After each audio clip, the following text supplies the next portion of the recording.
Assalamu Alaikum. My name is Gohar. I'm an accountant. Just very quickly, it's a pleasure to hear Dr. Zakir Naik. Since the first time I heard him, it was one of my ambitions to come and see you, MashaAllah. You gave a lovely talk.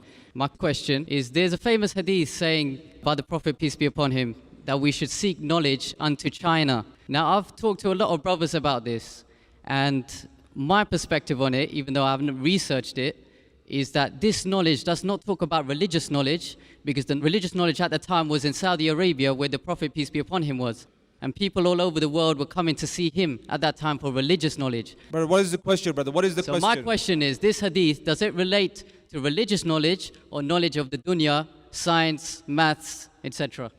Brother, the question that the Prophet said that seek knowledge even if you have to go to China, it's because religious knowledge was in Saudi Arabia, it was worldly knowledge. So does it mean you can go to China for worldly knowledge? Point number one, brother. According to Shaikh Nassirud Albani, this hadith is a Mawdhu Hadith. It's a fake hadith. It's not a correct hadith. Because the center of education, even at that time was in China. This hadith is a fake hadith, but that doesn't mean your question is not valid. You have to use other hadith to prove your question.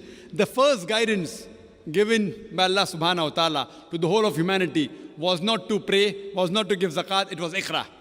In Surah Al Alaq, chapter 96, verse number 1, Iqra. And our beloved Prophet Muhammad sallallahu alaihi wasallam said, it's mentioned by Baihaqi, it is obligatory on every Muslim, man or woman, to acquire knowledge. So acquiring knowledge is fard in Islam.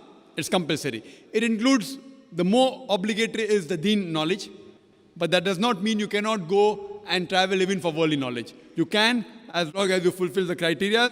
Even for worldly knowledge, you can, as long as it benefits you, it gets you closer to Allah subhanahu wa ta'ala. Hope that answers the question.